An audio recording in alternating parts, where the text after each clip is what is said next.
Bonjour à tous, j'ai décidé de faire une nouvelle vidéo par rapport au contexte dans lequel est notre pays. Je fais bien sûr référence au décès de ce jeune conducteur qui a été tué par un policier en exercice et de toutes les scènes de violence qui se déroulent actuellement et de ce qui pourrait se passer à l'avenir, de comment on en est arrivé là et comment je vois les choses. Alors modestement bien sûr, mais je souhaitais partager quelques éléments de réflexion par rapport à tout ça. Alors je vais commencer par l'élément central, le plus important, c'est le fait que ce jeune conducteur de 17 ans a été tué par un policier qui l'a abattu à bout portant au moment où le conducteur est reparti avec son véhicule en faisant un refus d'obtempérer. Quand on regarde les images, on voit clairement qu'il n'y a pas de légitime défense au sens pénal du terme. La légitime défense, c'est vous faites usage de votre arme parce que vous ou quelqu'un d'autre va être tué à l'instant T. Et comme le policier était sur le côté de la voiture, donc il mettait en joue le conducteur sur le côté, quand bien même le véhicule redémarre d'un coup d'un seul, le policier n'allait pas être écrasé puisqu'il n'était pas devant le véhicule. Donc la légitime défense comme argument d'utilisation de l'arme à ce moment-là ne tient pas. Il n'y a pas de légitime défense. En tout cas, c'est comme ça que j'analyse les choses. Encore une fois, sans avoir les éléments de l'enquête, sans avoir les auditions du policier, sans avoir tous les éléments que les enquêteurs ont. Ce qu'on sait au moment où je fais cette vidéo, c'est que le policier a été incarcéré et que le procureur considère que l'usage de l'arme ne correspondait pas au cadre légal. Donc l'analyse que j'en fais et que tout le monde fait, c'est que ce jeune conducteur n'aurait pas dû mourir dans ces conditions à ce moment-là. Et que évidemment ça choque beaucoup de monde et que ça suscite une vague de colère dans beaucoup d'endroits en France et derrière les violences. Je ne vais pas rentrer dans la discussion de l'usage des armes par les policiers et les gendarmes d'une façon générale. Je ne vais pas non plus chercher à justifier ou à expliquer l'inexplicable, pour reprendre les mots du président de la République, parce que je pense que c'est suffisamment douloureux comme ça pour ne pas en rajouter. Je voudrais simplement attirer votre attention sur un point dont personne ne parle et ça m'étonne un peu en fait par rapport à l'acte tel qu'il s'est déroulé. Je vais vous mettre à l'écran les éléments qui encadrent finalement l'usage des armes par les forces de police et de gendarmerie. Et donc il y a le cas de légitime défense, mais il y a également ce qui est inscrit dans le code de sécurité intérieure. C'est l'article L435-1 du code de sécurité intérieure, L435-1 du Code de sécurité intérieure qui va recenser les différents cas d'usage des armes. Je vais aller vite, je ne vais pas tous vous les lire dans le détail. Le premier cas, c'est la légitime défense, comme je l'évoquais. Lorsque les policiers ou gendarmes doivent défendre des personnes qui leur sont confiées mais qui sont menacées après des sommations. Là pour le coup on imagine par exemple un transfert de prisonniers, des gens qui veulent s'attaquer aux prisonniers, qui sont sous la protection ou des gardes du corps d'un homme politique ou d'une personnalité qui est menacée. À ce moment-là, s'il y a une atteinte potentielle et qu'ils doivent défendre ces personnes et qu'il y a un risque, ils peuvent faire usage de leurs armes. Ils peuvent également, dans le troisième cas, utiliser leurs armes si ils ont la garde de prisonniers qui cherchent à s'échapper et que dans leur fuite ils peuvent atteindre à l'intégrité physique, la propre intégrité physique des évadés ou celle d'autrui. Le numéro 5, c'est lorsqu'il y a plusieurs tentatives de meurtre qui sont effectuées. Donc on pense bien sûr aux tueries de masse, les attentats. Là l'usage des armes est tout à fait légitime. Voilà. Et le quatrième point, et c'est celui-là sur lequel je vais attirer votre attention, parce que je vais pas faire d'analyse. Moi je suis pas juriste, mais je soulève le fait que le quatrième correspond globalement à ce que l'on connaît des événements qui se sont passés par rapport au décès de ce jeune homme. Le quatrième cas est le suivant.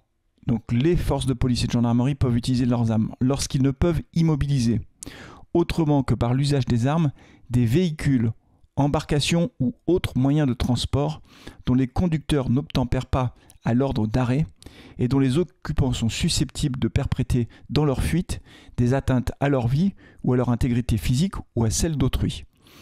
Ce que l'on sait, c'est qu'il y a eu plusieurs refus d'obtempérer, a priori avant qu'il soit pris dans les embouteillages parce qu'il ne s'est pas arrêté de lui-même. Visiblement, il était pris dans la circulation. C'est pour ça que les policiers ont réussi à revenir à leur niveau. Et qu'il y a eu visiblement des personnes qui ont été mises en danger. Et qu'au moment où il redémarre, potentiellement, à ce moment-là, effectivement, conduisant de façon dangereuse, il aurait pu peut-être par la suite remettre en danger soit leur propre intégrité physique, soit celle de passants, d'automobilistes ou de vélos, peu importe. Et donc voilà, moi encore une fois, je ne tire pas de conclusion, mais globalement quand même, ça correspond au scénario qu'on nous a montré. Ça n'enlève rien, ne me faites pas dire ce que j'ai pas dit, au fait qu'à titre personnel, je pense qu'à ce moment-là, le policier n'aurait jamais dû faire usage de son arme. Voilà. Quand bien même le cadre légal est respecté, quand il tire comme ça à bout portant, il sait que c'est un tir mortel. Dans la poitrine, il n'y a aucune chance de survie. Aucune. Et donc, tirer pour tuer, pour ça, sur un jeune de 17 ans, quand bien même il n'a pas le permis, quand bien même il roule dans une voiture de sport qui coûte je sais pas combien et que 80% des gens n'ont pas les moyens de se payer, quand bien même il a commis des infractions au code de la route extraordinairement dangereuses, quand bien même il a fait plusieurs refus d'obtempérer, il ne peut pas, on ne peut pas mourir pour ça à 17 ans. Voilà. Encore une fois, parce que on n'est pas dans une situation de légitime défense. Voilà. Donc je le redis, clairement, il n'y a pas d'ambiguïté là-dessus. Donc ça, c'est le premier point, et c'est un point qui est très important. On verra ce que donnera le procès, mais quand j'entends des gens dans la rue qui disent justice pour Naël, oui, la justice fait son travail. Le policier a été mis en garde à vue, le procureur a pris une décision, a requis sa mise en détention provisoire, il est en prison. Voilà, donc la justice fait son travail. Bon, donc voilà, donc c'est le premier élément. Le plus important, bien sûr, parce que c'est de là que tout part. Après, pour le reste... et on ne peut pas ne pas évoquer le reste. Les images que l'on voit depuis 24 heures sont d'une violence incroyable. Enfin, c'est inimaginable. Le pays, ce sont des images qui sont hyper choquantes. Quand on brûle des écoles, quand on brûle des mairies, quand on brûle des centres de loisirs, des centres de soins, quand on attaque des édifices publics, quand on brûle des trams, quand on brûle la voiture de son voisin, on fait quoi là? On résout le problème? On va faire justice? C'est quoi l'objectif? Ça n'a pas de sens. Ça n'a pas de sens. Une violence extrême qui se déchaîne. Je reviendrai dans la suite de ma vidéo sur la violence dans notre société, d'une façon générale. Mais ce sont des violences qui sont inacceptables.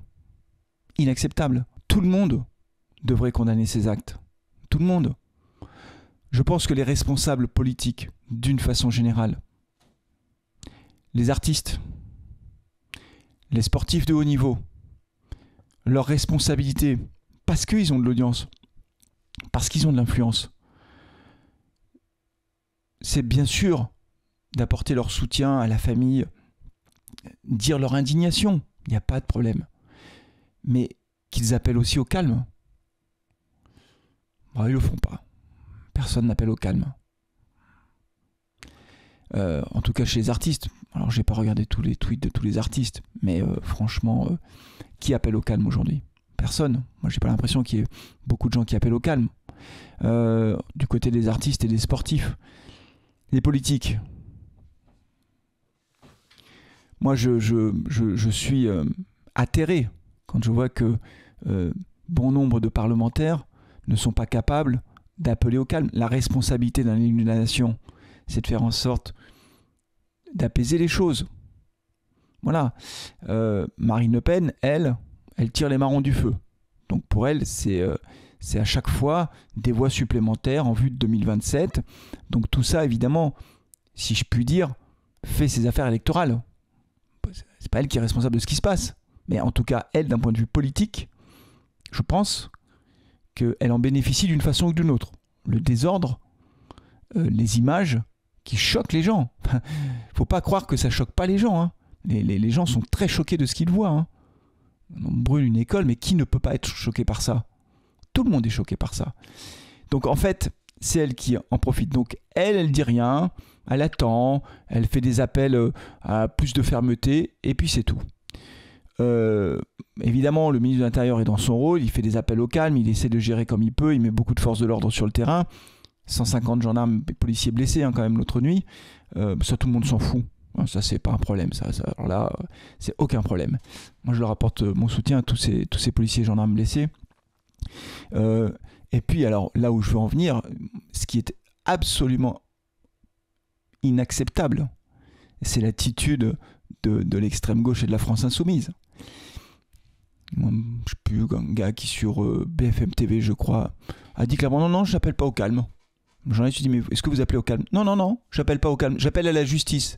Ah bon, à la justice? Ça veut dire quoi, j'appelle à la justice? Il y a une justice dans notre pays, elle fait son travail. Le policier est en prison. Il n'appelle pas au calme, monsieur.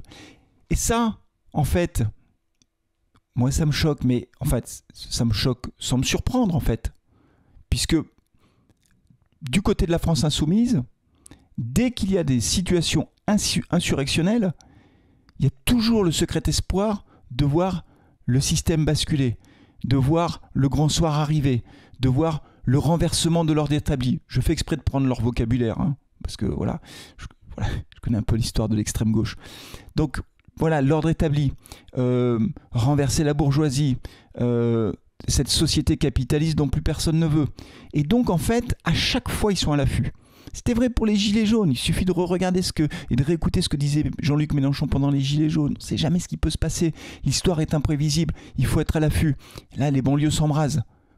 Voilà, hein, on ne fait pas d'appel au calme. Il n'y a aucun député insoumis qui a lancé un appel au calme. Bon, je ne sais pas, hein. Si vous en voyez un, vous me le dites.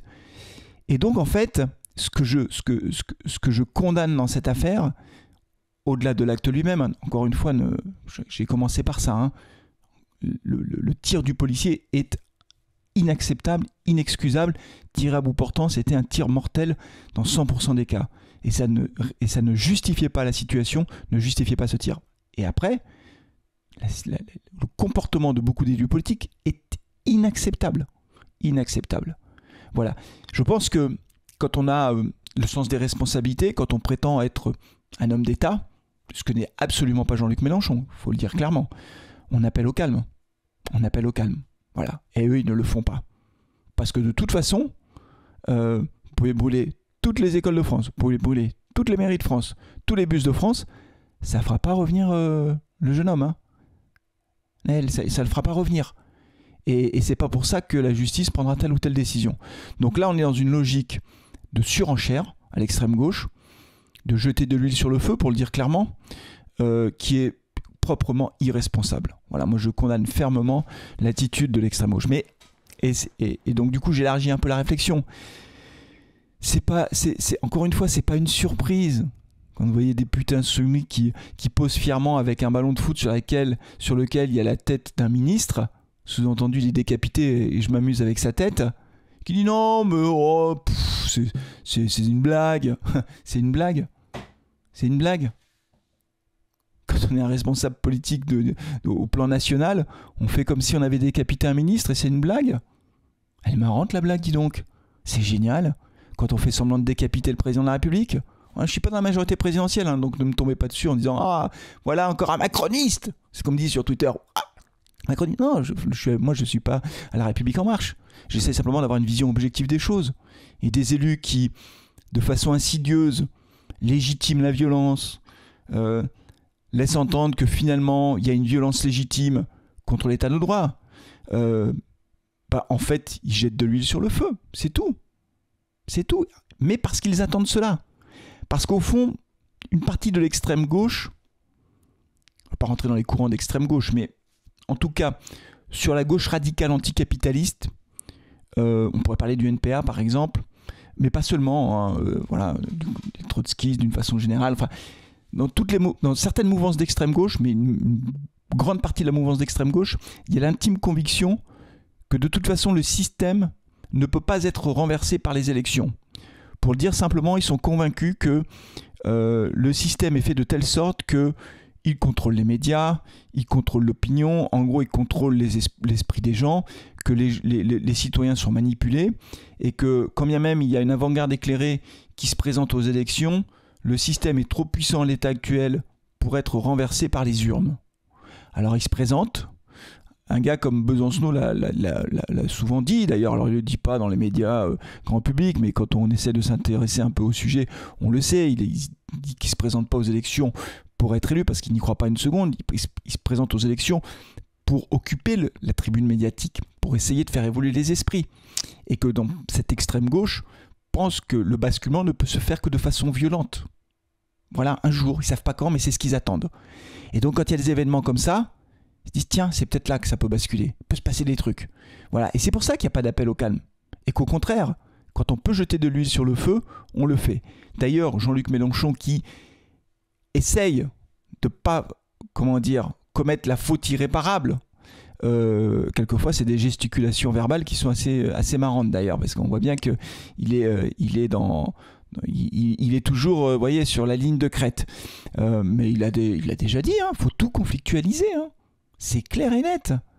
Et que quand il parle quand il essaye d'évoquer ces mouvements-là, pour pas faire peur aux gens, il va parler par exemple de révolte populaire. Il faut faire très attention au vocabulaire employé. Ils sont très malins pour ça. La révolte populaire, mais qui peut avoir peur d'une révolte populaire si c'est le peuple? Alors le peuple. Mais oui, mais non. Parce que le peuple, il y a un moyen de s'exprimer, c'est les élections en fait. Et qu'une démocratie qui fonctionne normalement, elle fonctionne avec les élections. Elle ne fonctionne pas avec des révolutions. Elle ne fonctionne pas avec des coups d'État. Malgré ce qu'espère l'extrême gauche, qui agite en permanence tous les chiffons rouges pour exciter tout le monde. Voilà. Donc je pense que et encore une fois, en attendant, Marine Le Pen, elle est tranquille, elle attend parce que tout ça, ça lui profite électoralement. Voilà. Et donc, c'est un jeu qui est extraordinairement dangereux. Et moi, je suis consterné par le niveau du débat public, par le manque de hauteur, par le manque de personnages d'État aujourd'hui. C'est vraiment très médiocre, en fait. C'est très, très médiocre. Et ce qui est inquiétant, c'est que je dirais que depuis à peu près une dizaine d'années, on assiste vraiment à un durcissement de la société française. Alors moi, en tant que maire, je le vois, parce que je suis au contact permanent de la société, des problèmes de la société d'une façon générale, et je vois bien qu'il y a un durcissement. Je pense vraiment que le Covid a laissé des traces mentales très importantes. On est sorti de la crise sanitaire du point de vue port des masques, distanciation sociale, etc. Mais dans la tête, ça a fait des dégâts considérables. Ça a beaucoup crispé les gens.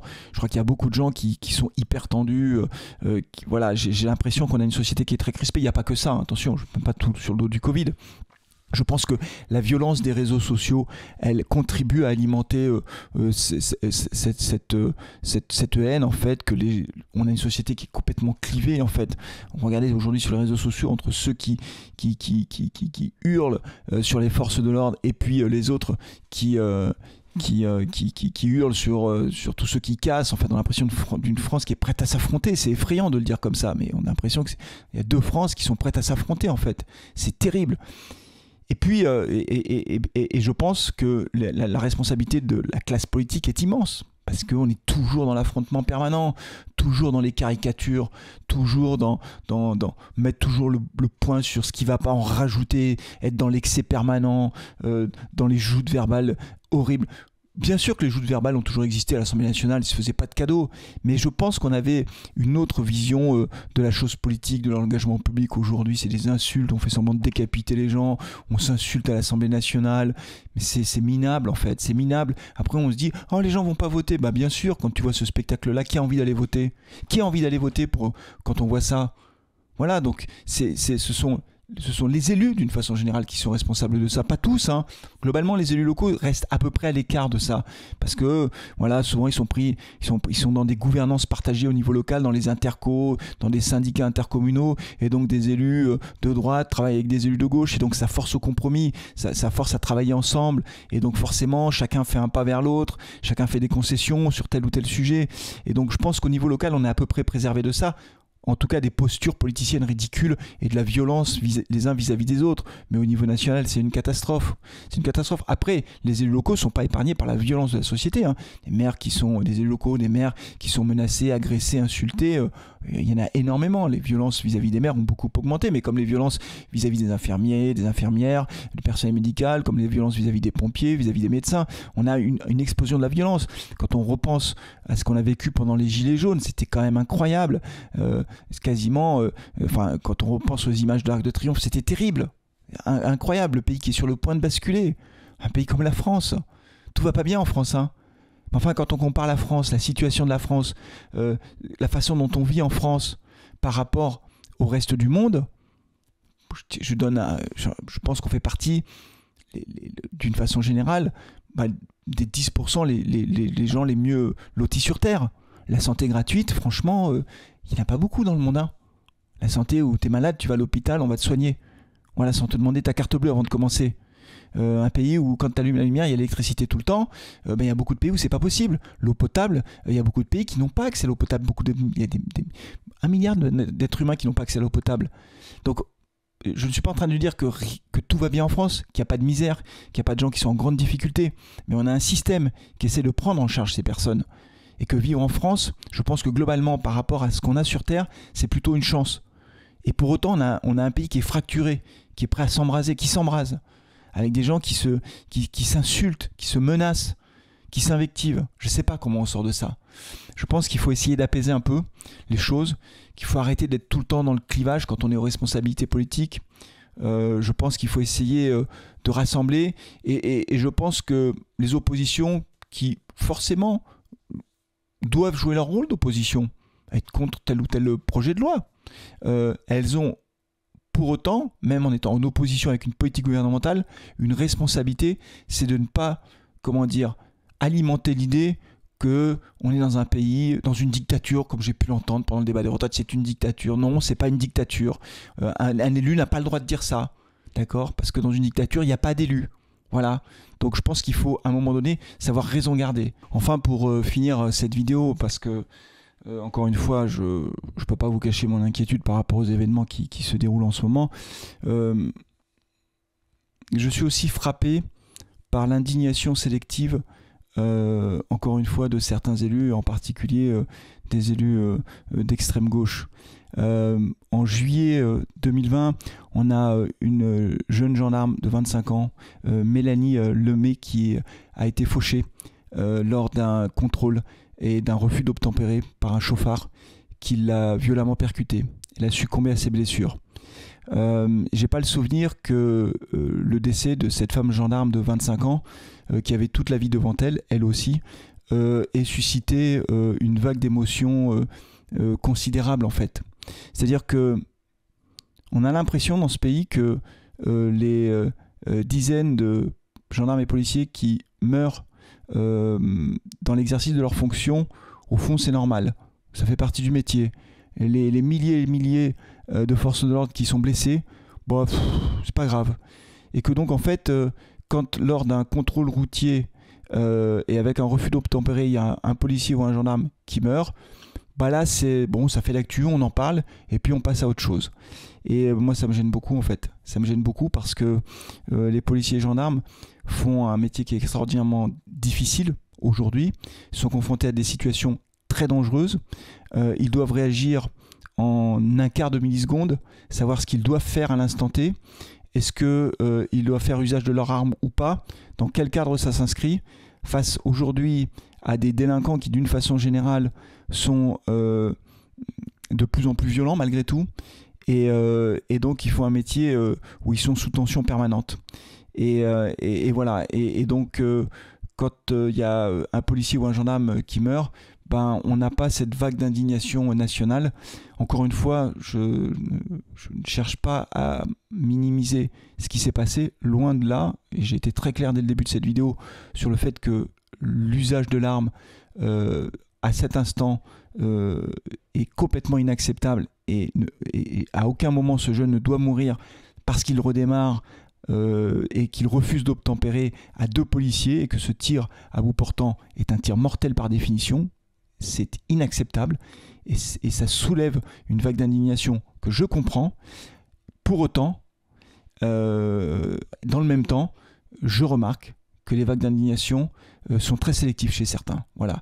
Et donc, dans ces moments difficiles où les policiers et les gendarmes sont engagés sur le terrain pour essayer de maintenir l'ordre républicain, ben oui, je leur apporte tout mon soutien parce que ils vont vivre des heures très compliquées.